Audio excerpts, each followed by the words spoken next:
प्रेम हिंडोले बैठे श्याम बिहारी, झूला झुलावे ब्रज की नारी। जोड़ी लागे प्यारी ओ, जोड़ी लागे प्यारी जो चंदा और चकोर। जोड़ी लागे प्यारी जो चंदा और चकोर। आज कदम के डार पे झूले राधे नंद किशोर। आज कदम के डार पे झूले राधे नंद किशोर। सावन का महीना घटाएं घन घोर। सावन का महीना घटाएं घन घोर।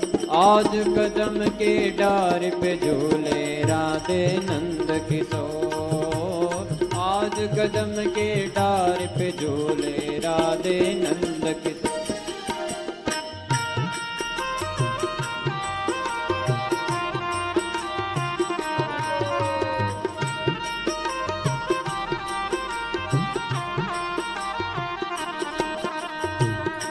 ठंडे फुहार पड़े मन को लुभाए।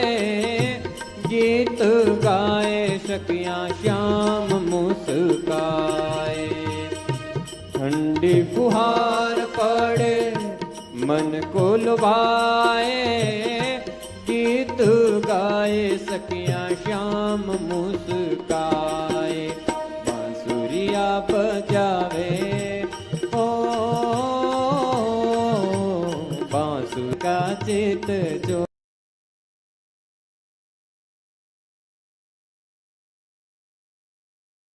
कदम के डार पे झूले राधे नंद किशोर। आज कदम के डार पे झूले राधे नंद किशोर। सावन का महीना घटाएं घन घोर। सावन का महीना घटाएं घन घोर। आज कदम के डार पे झूले राधे नंद किशोर। आज कदम के डार पे झूले राधे नंद किशोर।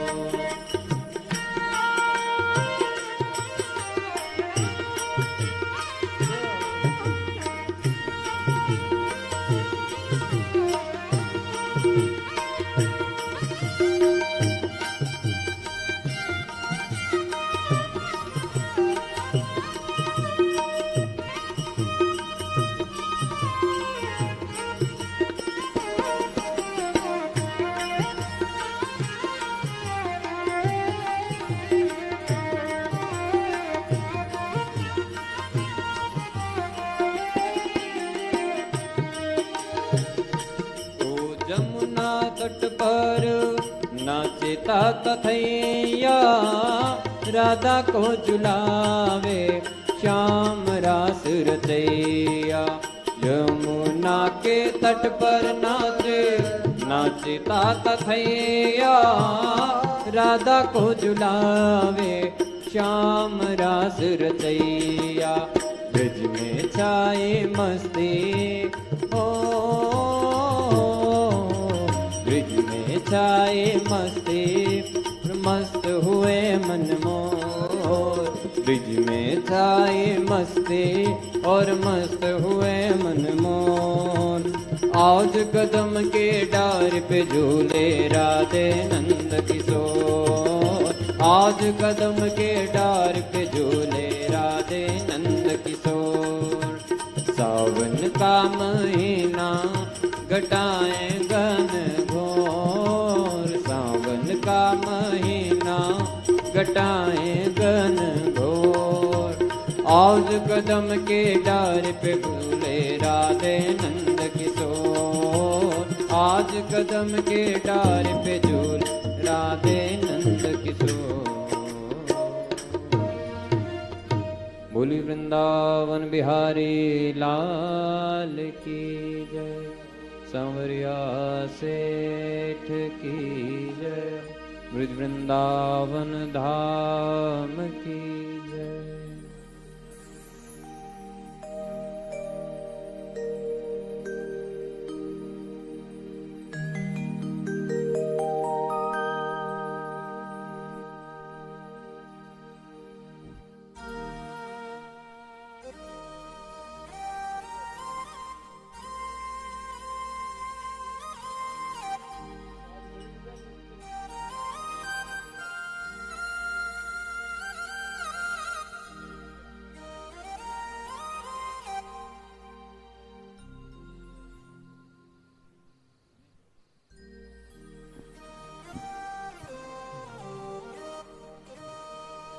बोलिए श्री हनुमान जी महाराज की जय। श्री वृंदावन बिहारी लाल की, श्री भक्तवत्सल भगवान की, अनंत श्री हरिरामदास जी महाराज की, अनंत श्री रामदास जी महाराज की जय। अनंत श्री दयालुदास जी महाराज की जय। अनंत श्री परशुराम जी महाराज की जय। सर्व संत महात्माओं की जय।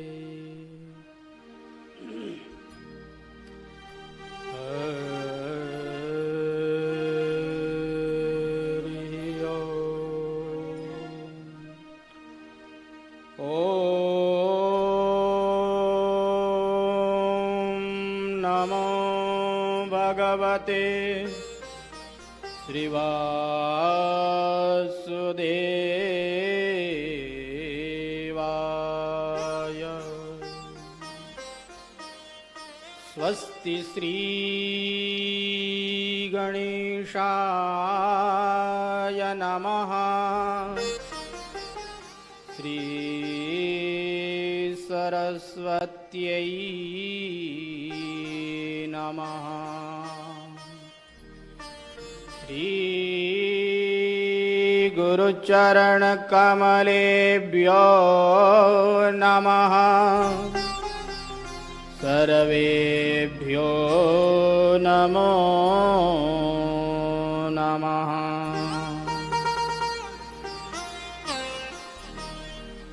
वंशी विभूषितकरान् नवनीरदाभात्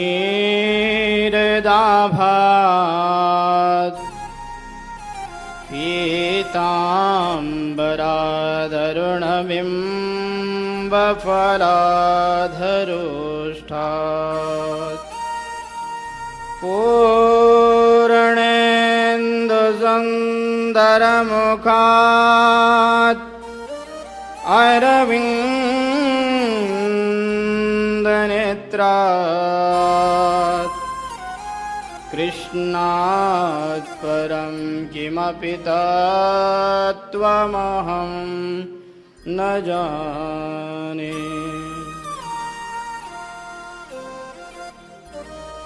लोकाभिरामं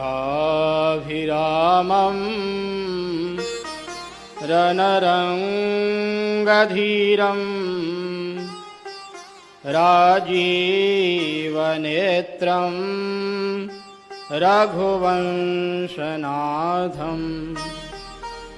कारुण्यरूपं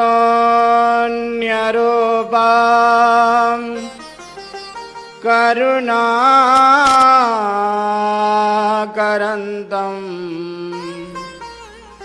श्रीरामचन्द्रं शरणं प्रपद्ये। श्रीराम राम रघुनंदन राम राम। श्रीराम राम भरताग्रज राम राम। श्रीराम राम रणकरकश राम राम। श्रीराम राम शरणं भव राम राम। श्रीरामचन्द्रचरणौ मनसा स्मरामि श्रीरामचन्द्रचरणौ वचसा गृह्णामि श्रीरामचन्द्रचरणौ शिरसा नमामि श्रीरामचन्द्रचरणौ शरणं प्रपद्ये मनोजवं मारुततुल्यवेगं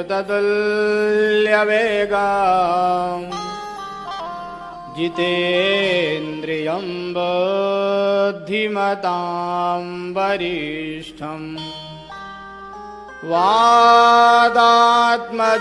वा नरयूथमुख्यम् श्रीरामदूतं शरणं प्रपद्ये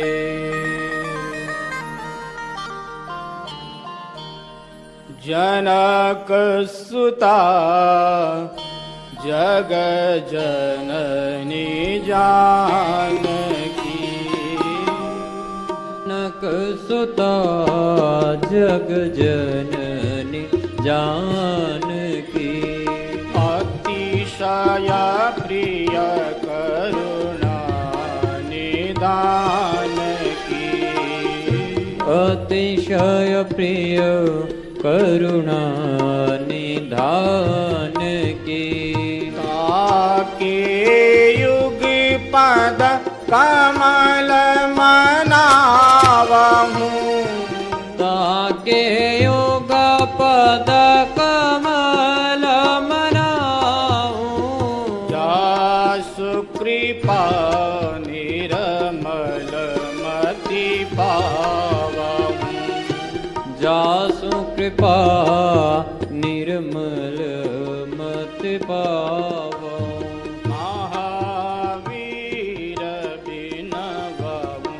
हनुमाना महावीर बिनवो हनुमाना राम जासु जस आप बखाना राम जासु जसु आप बखाना प्रणवहु पवन कुमार खल बन पावक ज्ञान घना प्रणवहु पवन कुमार कल बन पावक ज्ञान घना जासु हृदय आगार बसहि राम सर चाप धर आगार बस ही राम सर चाप धर कुंद इंदु समदेह उमारमन करुणा अयन कुंद इंदु समदेह उमारमन करुणा अयन जाहि दीन पर नेह करहु कृपा मर्दन मयन जाहि दीन पर नेह करहु कृपा मर्दन मयन सिय राम मय सब जग जानी सिय राम मय सब जग जानी करहु प्रणाम जोरी जुग पानी करहु प्रणाम जोरी जुग पानी मंगल भवन अमंगल हारी मंगल भवन मंगल हारी द्रवहु सदशरथ अजीर बिहारी द्रवहु सुदशरथ अजीर बिहारी श्री राम जय जय राम श्री राम जय जय राम श्री राम जय जय राम श्री राम जय जय राम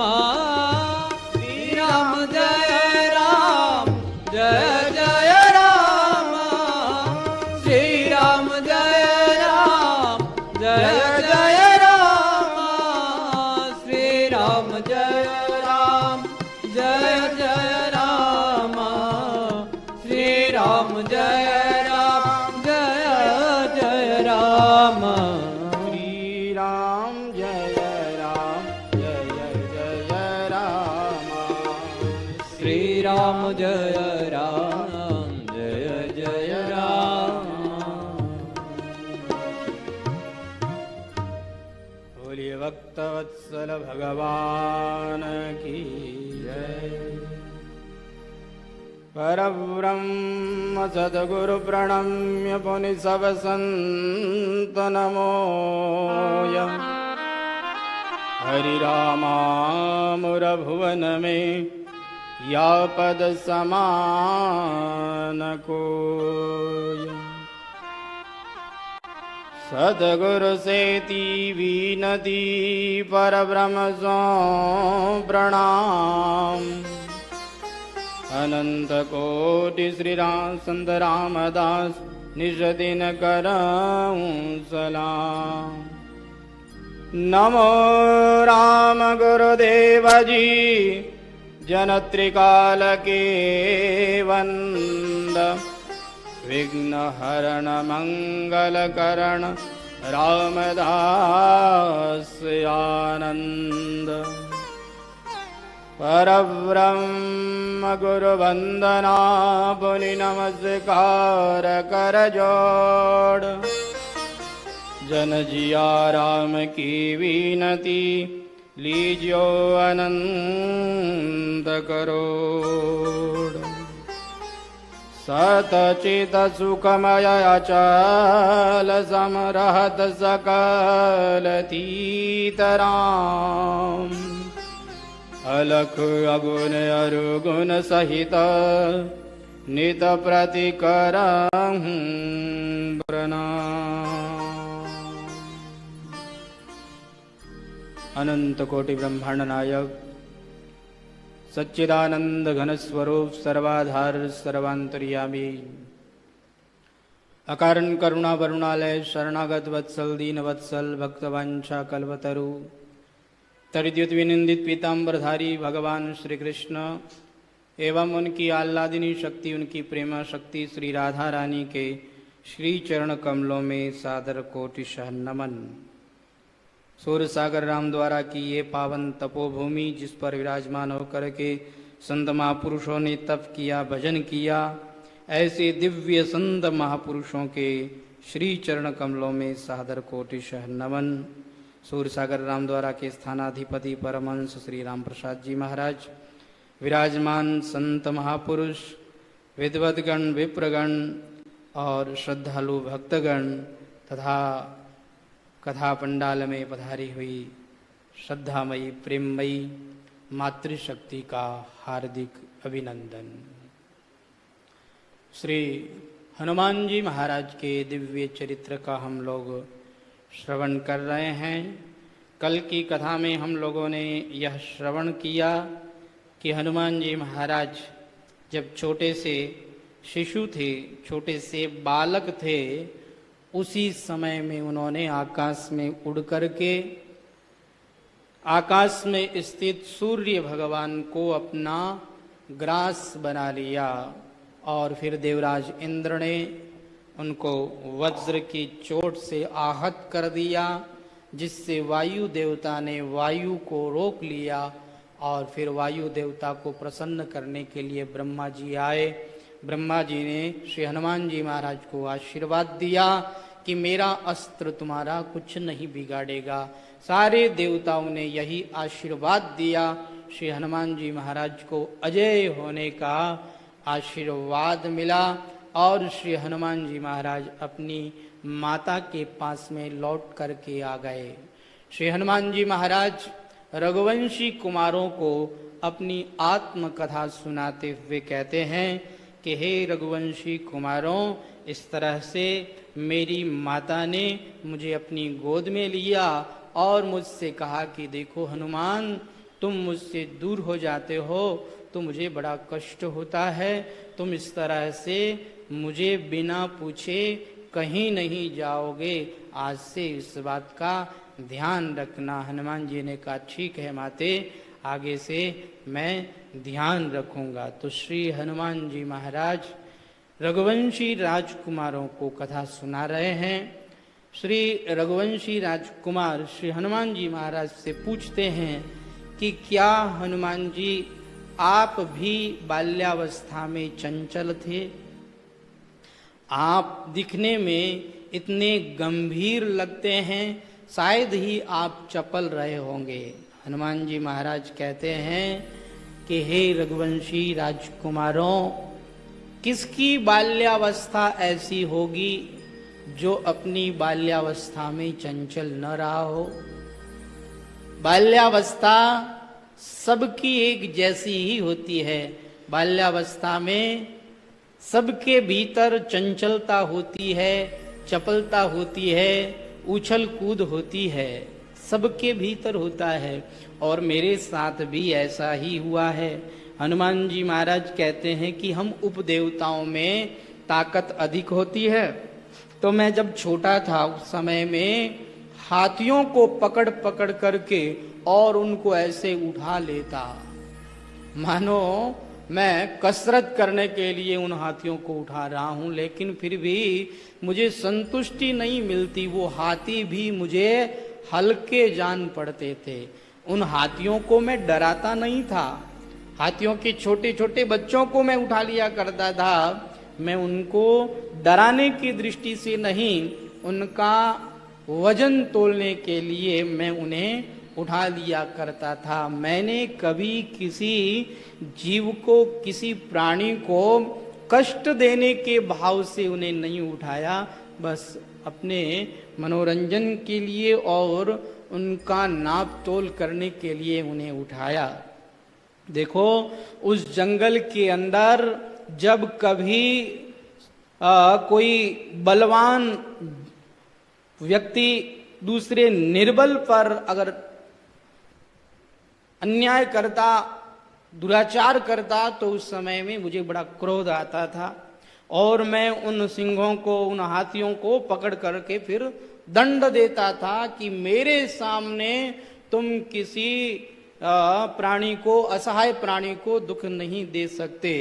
तो उस पूरे जंगल के अंदर कोई भी प्राणी किसी असहाय को कष्ट नहीं दे सकता था, ऐसा रिवाज बन गया था। वहां सबको डर लगता था, सबको भय लगता था कि अगर हमने अन्याय किया, अधर्म किया, तो वो हनुमान हमें छोड़ेगा नहीं, वो हमें दंड देगा। इसलिए वहां पर किसी भी प्राणी पर कोई अन्याय, कोई अधर्म नहीं होता था। श्री हनुमान जी महाराज कहते हैं कि इस तरह से मेरी भी बाल्यावस्था में बाल चपलता थी और बाल चापल्य के कारण मैं ऋषि मुनियों के आश्रम में जाकर के ऋषि मुनियों की कमंडलू उठा करके ले आता, उनके वस्त्र उठा करके ले आता और मैं वृक्षों को झकझोर देता, जिससे सारे फल नीचे गिर जाते और ऋषि मुनियों की गोद में जाकर के मैं बैठ जाता। हनुमान जी महाराज कहते हैं,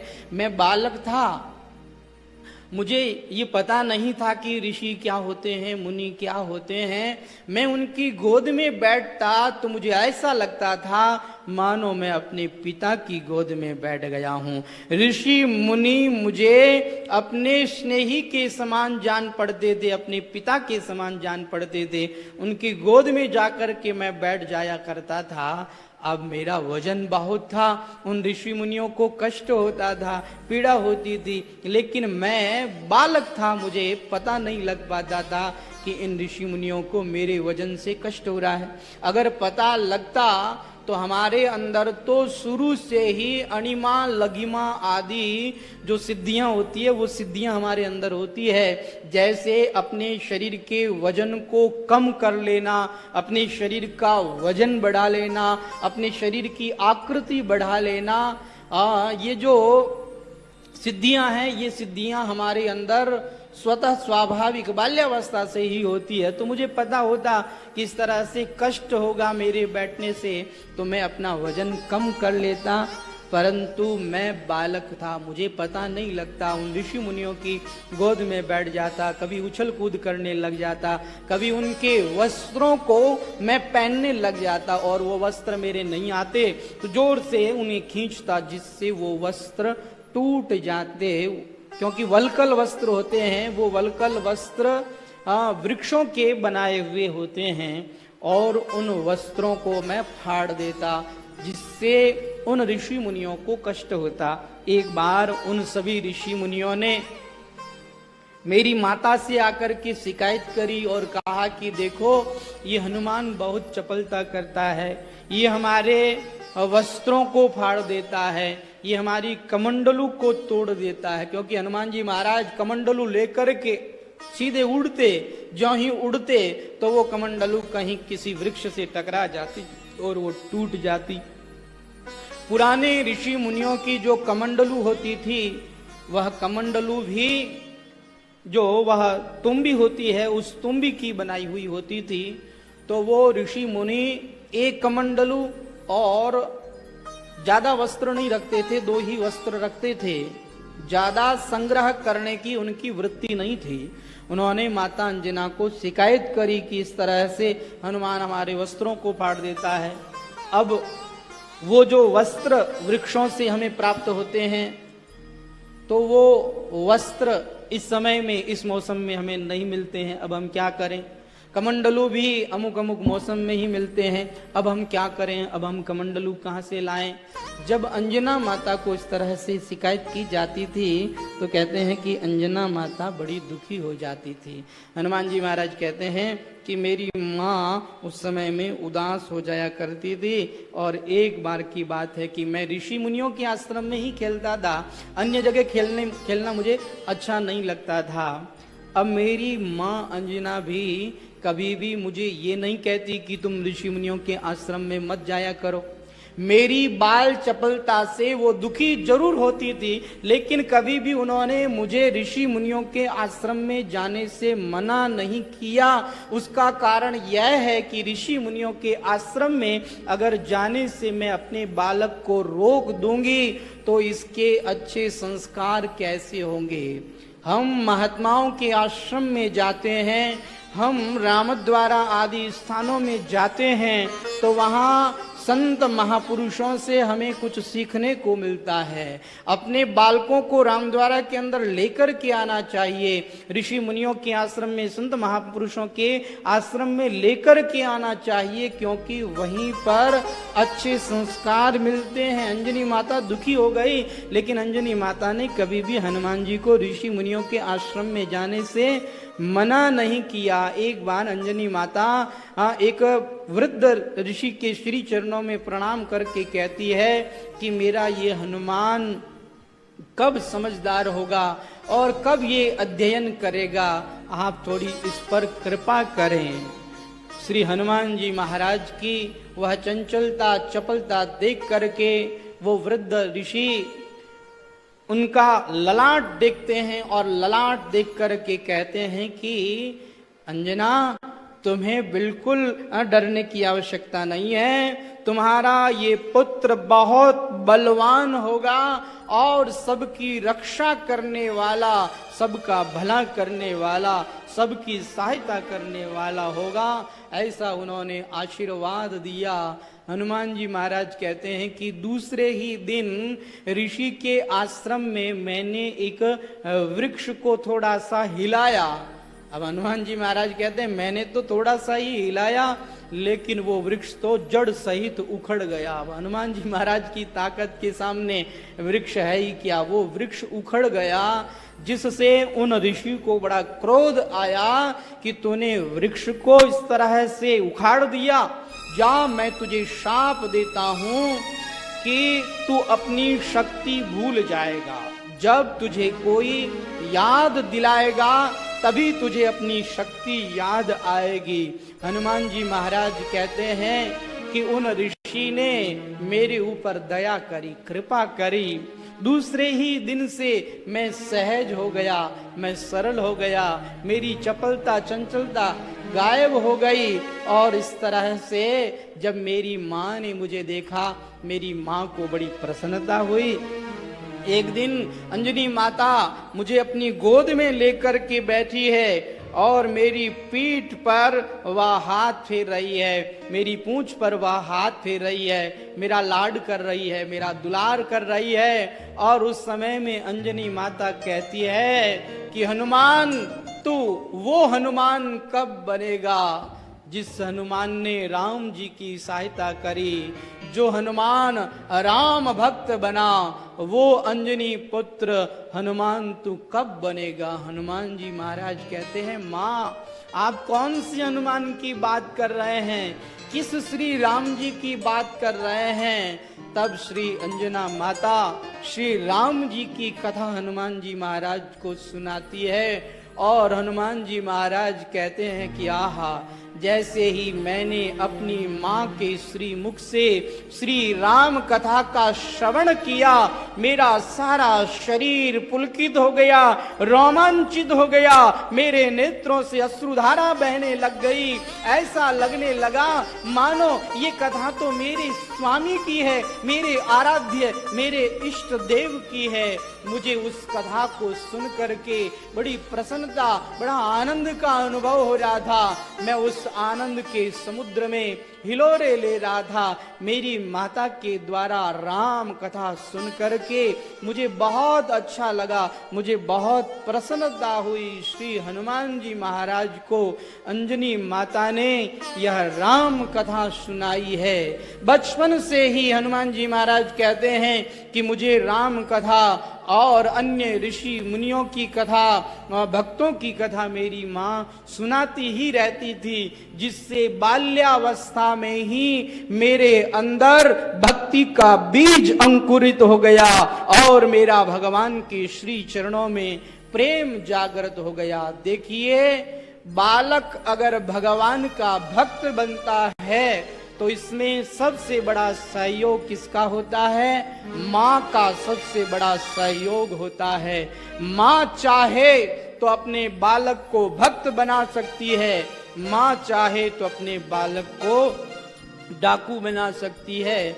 माँ जो चाहे वैसा बालक बन सकता है। इसलिए सभी माताओं से प्रार्थना कि अगर आप चाहती हो कि आपका बेटा भगवान का भक्त बने, आपका बेटा समाज सेवी बने, आपका बेटा इस तरह से कुछ करके दिखाए, तो उसके लिए आपको बाल्यावस्था से ही बालक पर ध्यान देना होगा।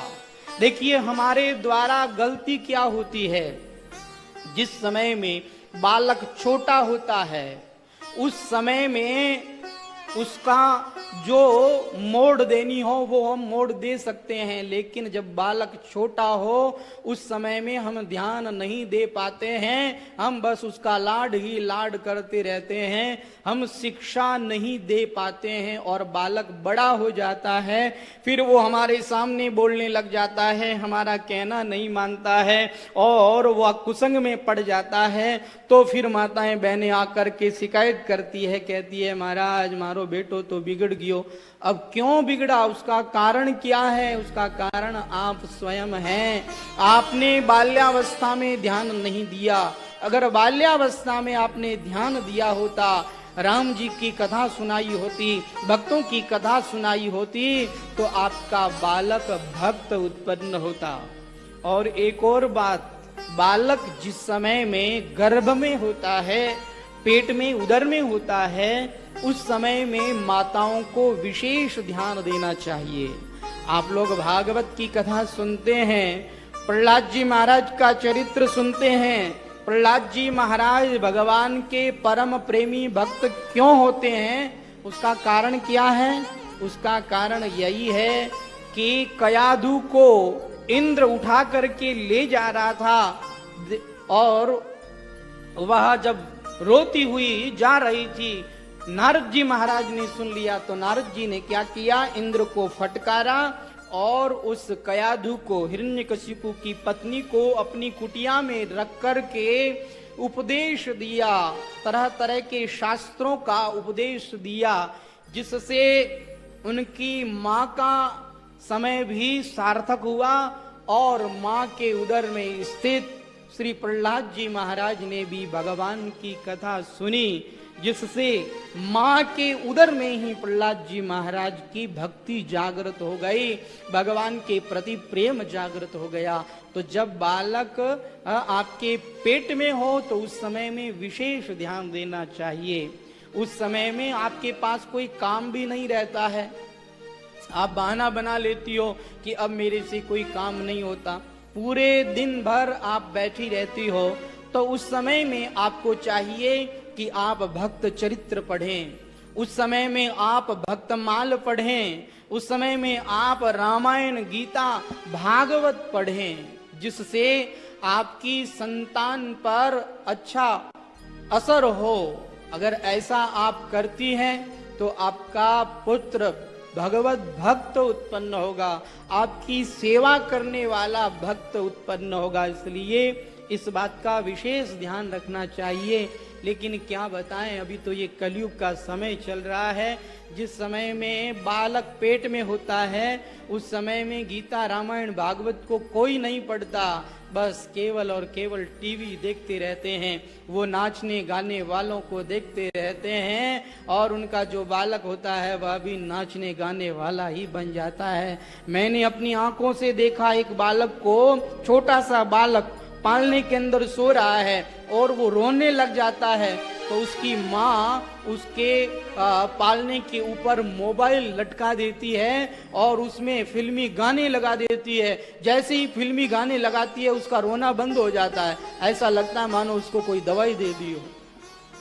अब उसकी माँ ने जिंदगी भर फिल्मी गाने ही सुने तो वह भी पैदा होते ही फिल्मी गानों से ही राजी होने वाला, उन नाचने गाने वालों को देख करके ही राजी होने वाला। उसको क्या करना भक्त चरित्र से, उसको क्या करना गीता रामायण भागवत से, उसको क्या करना संत महात्माओं से। तो आप अगर चाहती हैं कि आपकी संतान के अच्छे संस्कार हो तो इसके लिए शुरू से ध्यान रखना होता है।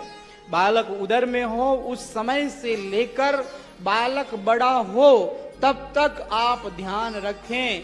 अगर इस तरह से आप ध्यान रखती हैं तो आपका बालक भक्त होगा, इसमें कोई संदेह नहीं है।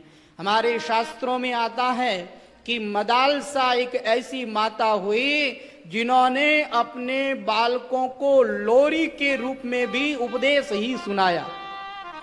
जैसे आपका बालक नहीं सोता है तो आप उस बालक को लोरी सुनाती हो, ऐसे मदालसा हमेशा अपने बालक को लोरी के रूप में भगवान का उपदेश सुनाती थी। शुद्धोसी बुद्धोसी निरंजनोसी, तुम शुद्ध हो, बुद्ध हो, निरंजन हो, संसार माया परिवर्जितोसी, तुम संसार की माया से परे हो, इसलिए तुम भगवान के हो, तुम भगवान के हो जाओ। इस तरह से मदालसा अपने बालकों को उपदेश करती, जिससे हुआ ये कि बालक थोड़े बड़े होते और सीधे जंगल में जा करके भगवान के भजन में बैठ जाते। सभी बालकों को इस तरह से मदालसा ने भगवत प्राप्ति का मार्ग दिखा दिया, भगवत भजन का मार्ग दिखा दिया। अंत में एक बेटे को राजा के कहने पर उन्होंने उपदेश नहीं किया और मदालसा उनके लिए वह मंत्र लिख करके गई, वह लोरी लिख करके गई, ये श्लोक वो लिख करके गई और समय आने पर उसने भी उस श्लोक को पढ़ा और उसे भी उपदेश मिल गया, उसको भी वैराग्य हो गया। तो हमारे शास्त्रों में ऐसी ऐसी माताएं हुई है जिन्होंने अपने उपदेश के द्वारा अपनी संतान को भगवान का भक्त बनाया है।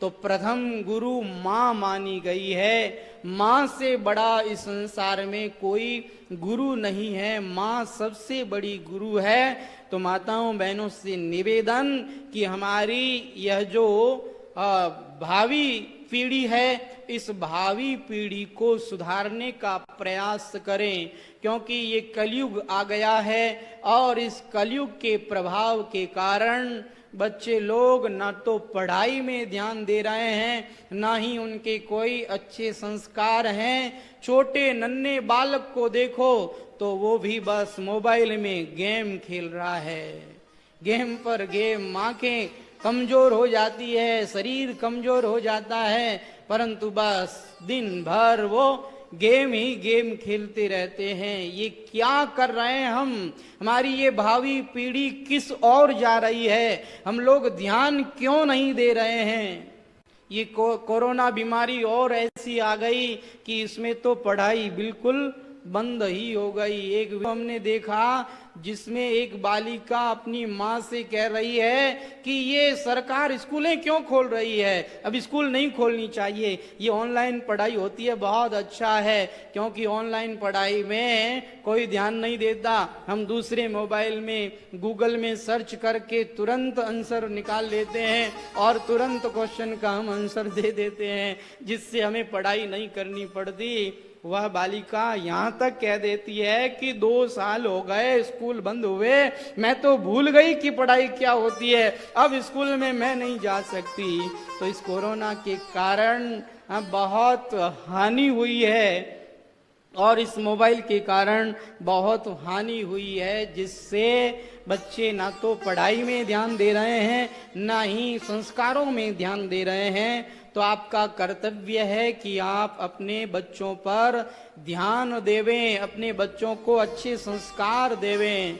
जैसे हनुमान जी महाराज छोटे से बालक हैं, परंतु इनकी माता इतना ध्यान रखती है कि इनकी माता हमेशा इन्हें राम कथा सुनाती रहती है और श्री हनुमान जी महाराज को कहती रहती है कि हनुमान तुम्हें वो राम भक्त हनुमान बनना है जिस राम भक्त हनुमान ने राम जी की सहायता करी। जो राम भक्त हनुमान बना तुम्हें भी वही बनना है। हनुमान जी महाराज कहते हैं कि जिस समय में मेरी माँ मुझसे ये कहती है कि मुझे राम भक्त बनना है, उस समय में मेरा सारा शरीर पुलकित हो जाता है और मेरे मन में जोश आता है कि मुझे भी राम भक्त बनना है, मुझे भी राम जी की सेवा करनी है। जिस समय में मैं राम कथा सुनता हूँ, जगत जननी माँ सीता का चरित्र सुनता हूँ, तो उस समय में मुझे ऐसा लगता है कि मेरी असली माँ तो जगत जननी सीता मैया ही है, मेरे असली पिता तो श्री राम जी ही हैं, ऐसा मुझे लगता है। श्री हनुमान जी महाराज इस तरह से राम कथा का श्रवण करते हैं और हनुमान जी महाराज कहते हैं कि जिस समय में रावण की कथा आती है और मुझे पता लगता है कि मेरी माता सीता का उस रावण ने हरण कर लिया, तो उस समय में मेरा शरीर क्रोध से कंपित हो जाता है और मुझे इतना क्रोध आता है, इतना क्रोध आता है, मुझे ऐसा लगता है अगर रावण अभी मेरे पास में हो तो अभी उसे पकड़ करके मैं मार डालूं, उसने मेरी माता सीता का हरण किया। इस तरह से राम कथा सुन करके हनुमान जी महाराज उत्तेजित हो जाते हैं और उत्तेजित होकर के कहते हैं, कहाँ है वो रावण, माँ मुझे बताओ कहाँ है वो रावण। माता अंजना कहती है, हनुमान धैर्य रखो, धैर्य रखो, माता मुझे बताओ वो श्री राम जी कहाँ हैं। कहा वो श्री राम जी हर युग में जन्म लेते हैं, हर बार उनका जन्म होता है, हर कल्प में उनका जन्म होता है, अवतार होता है और अवतार ग्रहण करके वो इस तरह की लीला करते हैं। और हर कल्प में रावण भी होता है, हर कल्प में हनुमान भी होता है और श्री राम जी की लीला इस तरह से हर कल्प में होती है। कहा अच्छा तो माते मुझे ये बताओ कि इस कल्प में श्री राम जी का अवतार हुआ कि नहीं। कहा हाँ हनुमान, श्री राम जी का अवतार हो चुका है। अयोध्या नरेश दशरथ जी के वो पुत्र हैं और अभी अभी उनका अवतार हुआ ही है, अभी उनकी बाल्यावस्था चल रही है, अभी वो बाल लीला कर रहे हैं। हनुमान जी महाराज कहते हैं, माते तब तो मुझे भी आज्ञा दो, मैं भी उन श्री राम जी की सेवा में जाऊंगा। और उन श्री हनुमान जी की तरह मैं भी उनका हनुमान, उनका सेवक, उनका दास बन करके मैं भी उनकी सेवा करूंगा। माता को लगता है मेरा बालक मुझसे दूर हो जाएगा।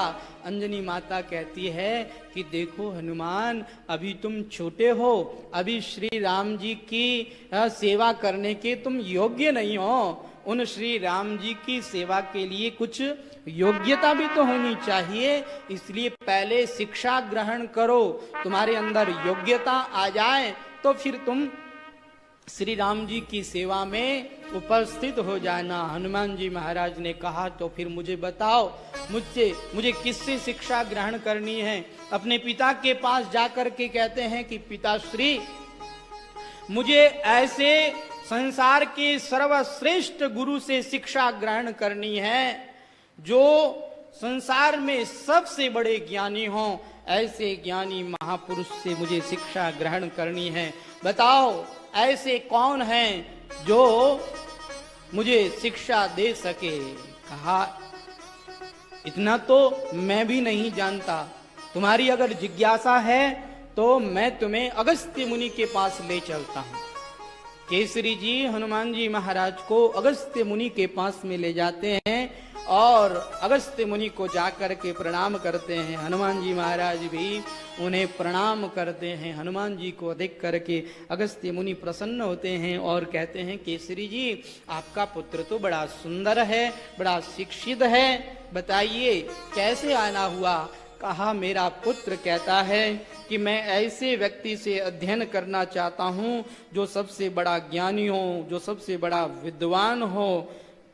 एक बार तो अगस्त्य मुनि भी सोच में पड़ गए कि मैं किसके बारे में बताऊं। उन्होंने आंख बंद करी, ध्यानस्थ हुए और ध्यानस्थ होकर के फिर आंखें खोल करके कहा कि ऐसी शिक्षा तो सूर्य भगवान दे सकते हैं। सूर्य भगवान के समान कोई ज्ञानी नहीं, कोई विद्वान नहीं, इसलिए सूर्य भगवान से अगर तुम्हारा पुत्र शिक्षा ग्रहण करे तो बहुत अच्छा होगा। श्री हनुमान जी महाराज कहते हैं पिताजी अब तो मुझे बताओ सूर्य भगवान मुझे कहाँ मिलेंगे।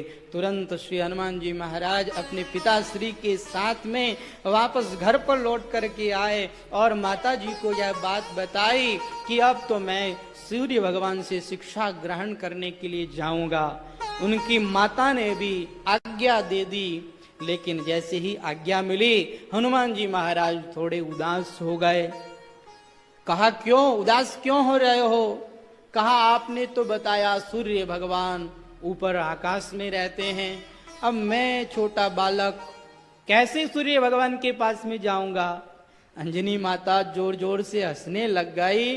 हनुमान तुम छोटे थे तब तो उन सूर्य भगवान को खाने के लिए दौड़ गए थे और उनको अपना ग्रास बना लिया था, और अब तुम ऐसी बातें कर रहे हो। हनुमान जी ऐसी बात क्यों कर रहे हैं? क्योंकि हनुमान जी महाराज को अपनी शक्ति का अब भान नहीं है। उन्हें श्राप हो गया है कि तुम अपनी शक्ति को भूल जाओगे। जैसे ही माता ने याद दिलाया उन्हें याद आ गया और माता एवं पिताश्री के श्री चरणों में प्रणाम करके श्री हनुमान जी महाराज एक छलांग लगाते हैं और सीधे आकाश मार्ग की ओर चल पड़ते हैं। हनुमान जी महाराज कहते हैं मेरे मन में आज परम प्रसन्नता है कि साक्षात सूर्य नारायण भगवान से मैं शिक्षा ग्रहण करूंगा। आहा मेरा अहो भाग्य है। इस तरह से स्मरण करते हुए श्री हनुमान जी महाराज सीधे सूर्य भगवान के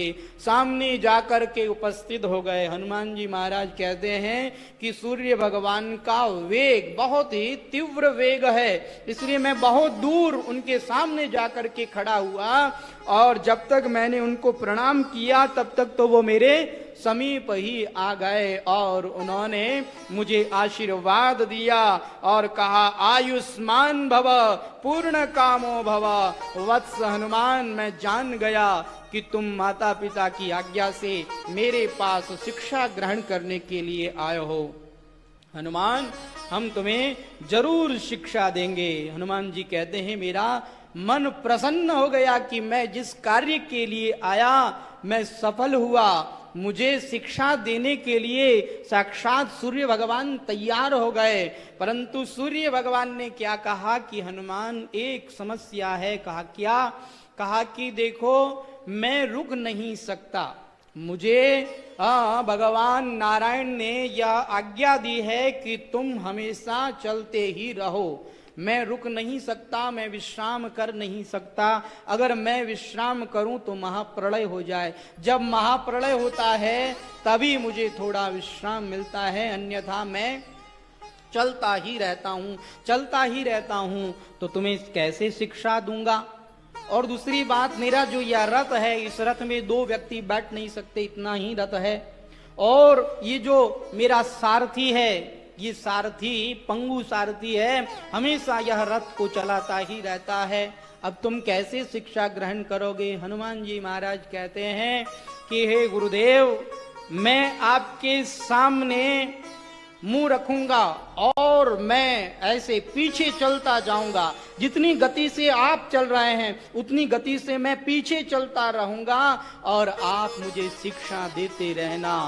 मेरे लिए ये कोई कठिन बात नहीं है। हनुमान जी महाराज सामने हाथ जोड़ करके खड़े हो गए और ऐसे शिष्य को पाकर के सूर्य भगवान भी परम प्रसन्न हो गए।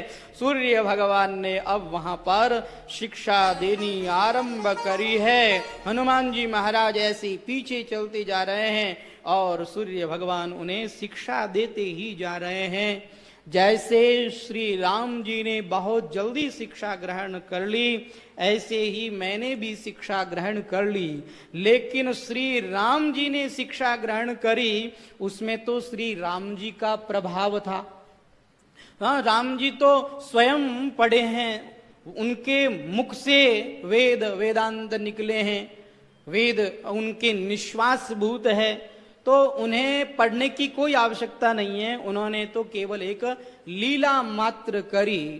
परंतु मैंने ये शिक्षा ग्रहण करी, इसमें मेरे गुरुदेव भगवान सूर्य भगवान की विशेष कृपा कि उन्होंने मुझे इतना जल्दी उपदेश किया कि उनकी कृपा से सारे शास्त्र मेरे अंदर उपस्थित हो गए और वह पूरी शिक्षा ग्रहण करके मैंने उनके श्री चरणों में प्रणाम किया और प्रणाम करके कहा कि हे गुरुदेव, आपके द्वारा शिक्षा ग्रहण करके मैं तो धन्य हो गया।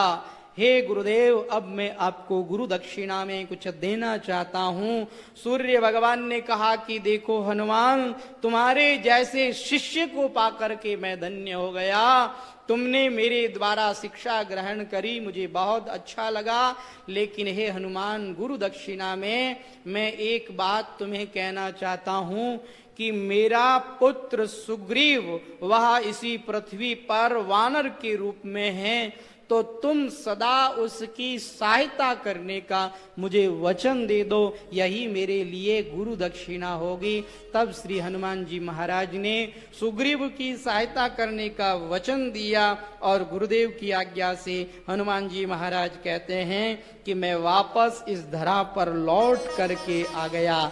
जैसे ही इस धरा पर लौट करके माता श्री के श्री चरणों में, पिताश्री के श्री चरणों में आकर के प्रणाम किया, मेरी माता को परम प्रसन्नता हुई कि मेरा पुत्र सूर्य भगवान के द्वारा शिक्षा ग्रहण करके आया है, शिक्षित होकर के आया है। मेरी माता अंजना को बड़ी प्रसन्नता हुई। और अब हनुमान जी महाराज कहते हैं, एक दिन आशुतोष भगवान स्वयं मेरे पास में आए और मेरे पास में आकर के कहने लगे, हनुमान तुम मेरे भक्त हो, तुम नंदीश्वर हो और इस समय में हनुमान के रूप में आए हो। तुम जिस कार्य के लिए आए हो तुम्हें वो काम जरूर करना है, तुम्हें श्री राम जी का सेवक बनना है।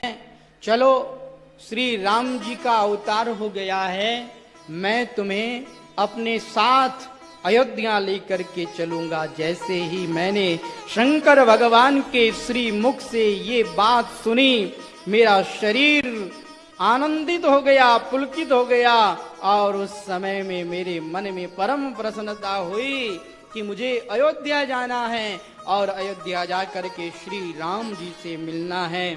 श्री आशुतोष भगवान ने मुझे आज्ञा दी कि जाओ, जाकर के माँ की आज्ञा लेकर के आ जाओ। मैं गया, अंजनी माता के श्री चरणों में प्रणाम करके मैंने निवेदन किया कि मैं श्री राम जी का दर्शन करने के लिए अयोध्या जाना चाहता हूँ।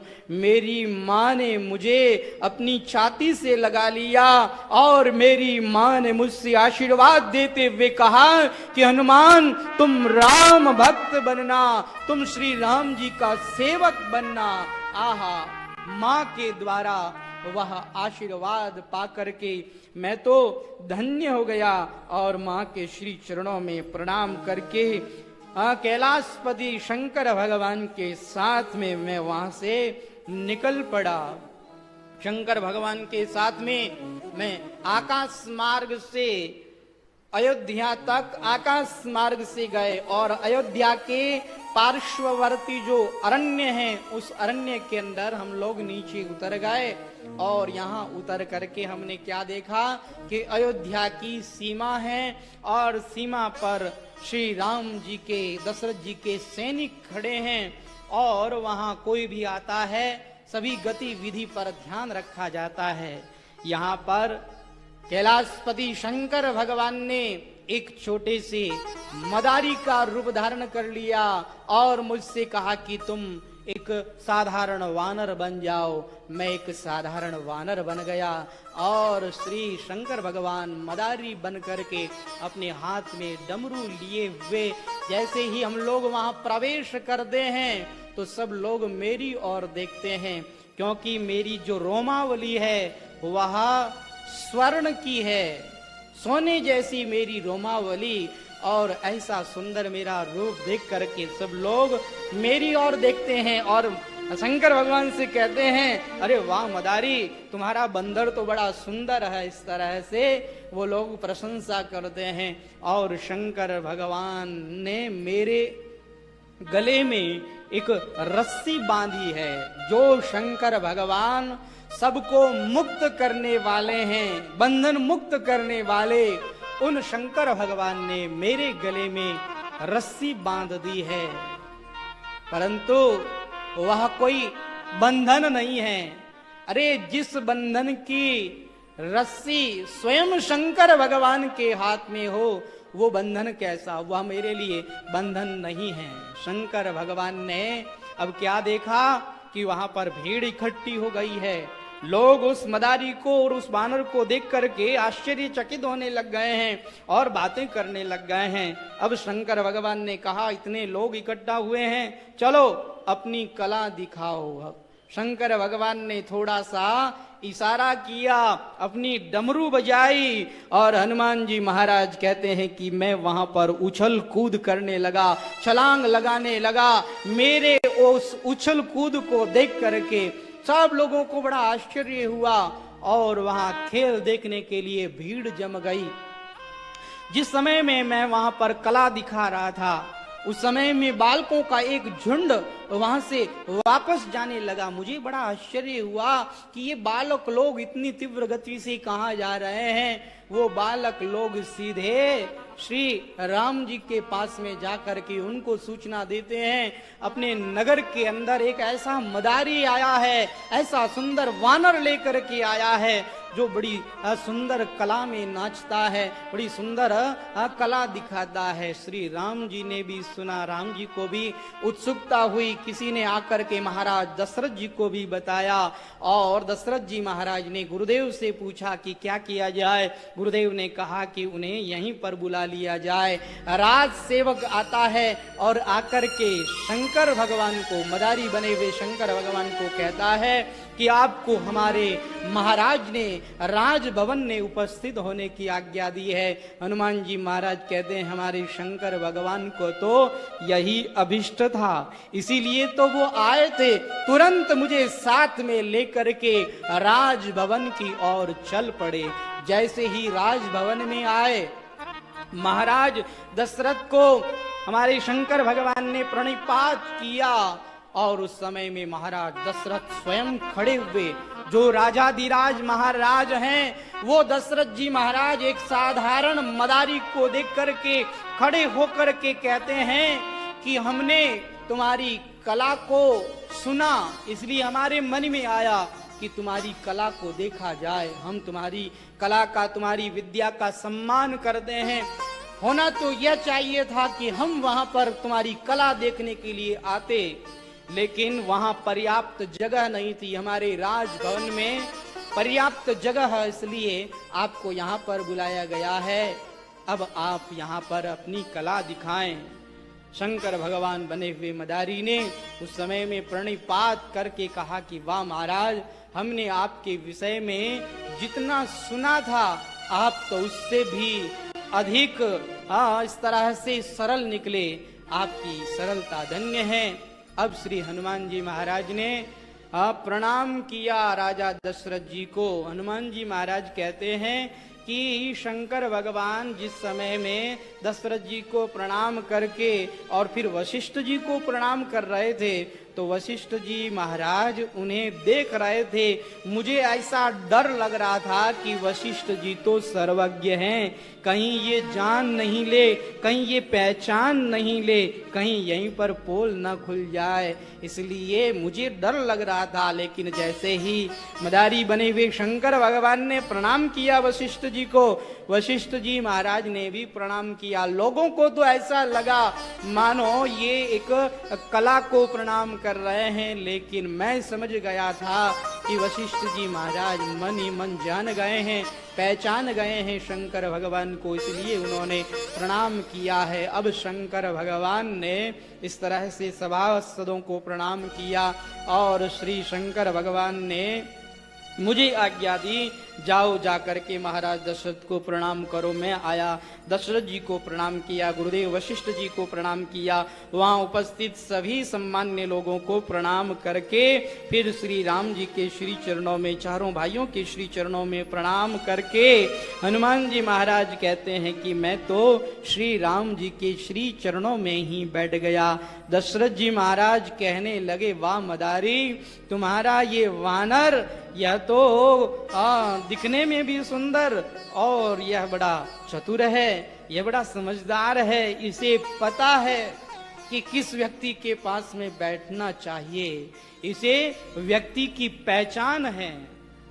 चलो अच्छा, अब यहाँ पर तुम अपनी कला दिखाओ। शंकर भगवान ने जैसे ही हनुमान जी कहते हैं मेरी रस्सी खींची, तो मैं उनकी एक एक इशारे को समझता था कि अब वो मुझसे क्या कराना चाहते हैं। शंकर भगवान ने रस्सी खींच करके जैसे ही डमरू बजाया, श्री हनुमान जी महाराज कहते हैं कि मैं वहां उछल कूद करते हुए नाचने लगा और सारी सभा को मंत्र मुग्ध कर दिया। सारी सभा मुझे देख करके प्रसन्न हो रही थी। अरे वाह, क्या कला है, अरे क्या सुंदर नाचता है। हनुमान जी महाराज कहते हैं कि इस तरह से मैं तो नाचते हुए श्री राम जी की ओर ही देख रहा था और श्री राम जी उस समय में वहां से उठ करके खड़े हुए पिताश्री की गोद में जाकर के बैठ गए और पिताश्री की कान में कुछ कहने लगे। अब मुझे सुनाई नहीं दिया पिताश्री की कान में उन्होंने जाकर के क्या कहा, लेकिन उसी समय में उनके छोटे भ्राता लक्ष्मण जी दौड़े दौड़े आए और आकर के शंकर भगवान से कहने लगे, मदारी जी, ये जो आपका वानर है, इस वानर को हमारे बड़े भ्राता की इच्छा हो गई है कि इसे यहीं पर रख लिया जाए। हमारे शंकर भगवान ने तुरंत कह दिया कि जाओ अपने बड़े भ्राता से कह दो कि हम इसे देने के लिए, समर्पित करने के लिए तैयार हैं। हनुमान जी महाराज कहते हैं, मैं शंकर भगवान का उपकार मानता हूं कि उन्होंने मुझे श्री राम जी को समर्पित करने के लिए आज्ञा दे दी। वैसे श्री दशरथ जी महाराज को जब श्री राम जी ने ये कहा कि इस वानर को यहीं पर रख लिया जाए, तो दशरथ जी महाराज की हिम्मत नहीं हो रही थी कि इस मदारी से हम इस वानर को मांग लेवें। कहा कि ये हमारे लिए शोभनीय बात नहीं है कि हम इनसे इस वानर को मांगे, परंतु लक्ष्मण जी ने जाकर के कह दिया, उन्होंने अनुमति दे दी। लक्ष्मण जी ने आकर के दशरथ जी को कह दिया, श्री राम जी को कह दिया, तब तो बात बन गई। और अब श्री राम जी स्वयं चल करके आए और आकर के श्री राम जी ने जैसे ही कुछ कहना चाहा शंकर भगवान से वानर को मांगने के लिए, परंतु शंकर भगवान तो पहले से ही समझ गए और वो रस्सी श्री राम जी के हाथ में दे दी। कहा ये लो, ये वानर आपको समर्पित है। श्री राम जी ने रस्सी ली और तुरंत उस रस्सी को खोल दिया। किसी ने कहा राम जी आप क्या कर रहे हैं, इस वानर को खोल रहे हैं, ये वानर यहाँ से भाग जाएगा। कहा नहीं नहीं, अब ये कहीं नहीं भागने वाला। श्री राम जी ने वह ऊपर की रस्सी खोल दी तो क्या हुआ, श्री राम जी ने अपना स्नेह हस्त मेरे ऊपर रख दिया। अब उस प्रेम की रस्सी के बंधने के बाद में कौन अभागा व्यक्ति है जो श्री राम जी को छोड़ करके जाएगा। मैं तो श्री राम जी के श्री चरणों में ही बैठ गया।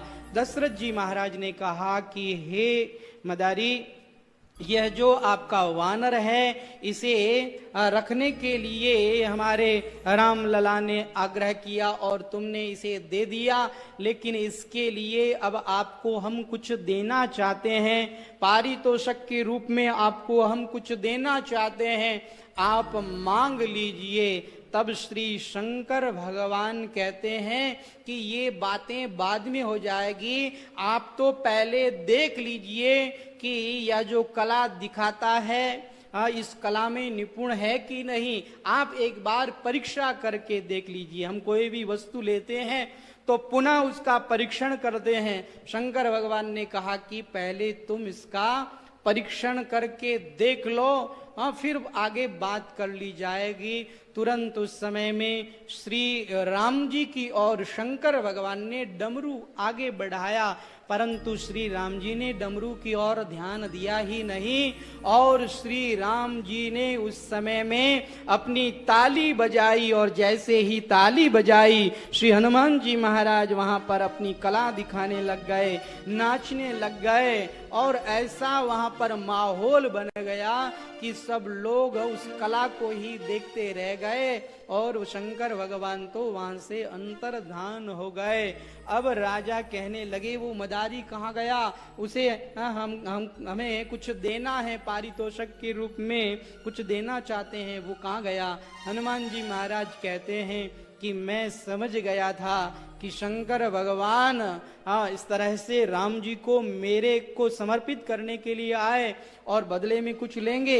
वो कहाँ लेने वाले, शंकर भगवान को इन सांसारिक वस्तुओं से क्या लेना देना। शंकर भगवान वहां से अंतर्धान हो गए और श्री राम जी ने मुझे अपने पास में रख लिया। श्री हनुमान जी महाराज कहते हैं कि मैं छोटा सा था तब ऐसी कृपा मेरे ऊपर हो गई और श्री राम जी के श्री चरणों में ही रहने लग गया। चारों भ्राता मुझसे बहुत स्नेह करते, मुझसे बहुत प्रेम करते। शत्रुघ्न जी ने ला करके मुझे आम देना चाहा, लेकिन मैं तो श्री राम जी के चेहरे की ओर देखता रहा। शत्रुघ्न लाल जी ने सोचा कि ये मेरे से आम नहीं लेगा, ये मेरे बड़े भ्राता से आम लेगा। तब श्री राम जी से निवेदन किया कि आप इस वानर को आम दें, ये आपके हाथों से आम लेना चाहता है। तब श्री राम जी ने स्वयं ने अपने हाथों से मुझे आम दिया और मैंने उस आम को खाया। चारों भ्राता लोग मुझे आम खाते हुए देखते हैं, प्रसन्न होते हैं और इस तरह से मुझे श्री राम जी के साथ रहने का यह सुंदर संयोग प्राप्त हुआ। मेरे लिए यह जो घड़ी थी बड़ी ही सुंदर शुभ घड़ी थी। मुझे बड़ी आनंद हो रहा था और बड़ी प्रसन्नता हो रही थी। मैं अपने आप को धन्य समझ रहा था। मेरी माता ने यहाँ पर मुझे भेजा और यहाँ पर मुझे श्री राम जी की माता ने अपने पुत्र के समान स्नेह प्रदान किया। तीनों माताएं मुझसे बहुत स्नेह करती। दिन भर श्री राम जी के साथ रहता और सायंकाल के समय में राम जी सोते तो कैकेयी माता के महल में सोते, वहां राम जी के लिए सैया लगाई, मेरे लिए भी सैया लगाई, लेकिन मैं तो श्री राम जी का सेवक हूं, श्री राम जी का दास हूं, मैं कहां श्री राम जी के बराबर सो सकता हूं। मैं उस सैया पर नहीं सोया और मैं तो श्री राम जी की सैया के नीचे ही सो गया। तब कैकेयी माता ने मेरे लिए वहीं पर बिछाने की व्यवस्था कर दी। इस तरह से श्री राम जी के साथ रहने लगा। मुझे ऐसा आनंद कभी भी प्राप्त नहीं हुआ जो आनंद मुझे श्री राम जी के साथ रहने से मिल रहा था। श्री हनुमान जी महाराज कहते हैं कि वह आनंद हमेशा के लिए नहीं रहा, क्योंकि श्री राम जी ने एकांत में मुझसे कहा कि हे हनुमान जी, अब यहाँ आप आ गए, मेरा दर्शन कर लिया, लेकिन अब आपको यहाँ पर ज्यादा दिन तक नहीं रहना चाहिए, अब आपको यहाँ से प्रस्थान करना होगा। समय आएगा तो मैं स्वयं आपसे मिलने के लिए आ जाऊंगा, और जब आप मुझसे मिलेंगे उसके बाद में फिर मैं आपको कभी अलग नहीं करूंगा, लेकिन अब आपको यहाँ से जाना पड़ेगा, क्योंकि आपने अपने गुरुदेव सूर्य भगवान को गुरु दक्षिणा के रूप में जो वचन दिया है, उस वचन को निभाने का अब समय आ गया है, इसलिए अब आपको यहाँ से जाना पड़ेगा। श्री हनुमान जी महाराज कहते हैं कि श्री राम प्रभु के श्री चरणों को छोड़ने की बिल्कुल इच्छा नहीं हो रही थी, परंतु श्री राम जी की आज्ञा का हम उल्लंघन नहीं कर सकते, इसलिए श्री राम जी की आज्ञा से फिर मैं वहां से चल करके आ गया। और फिर श्री हनुमान जी महाराज का जो आगे का चरित्र है वह हम लोग कल की कथा में सुनेंगे। आज के इस कथा प्रसंग को यहीं विराम देते हैं। बोलिए आनंद कंद भगवान की।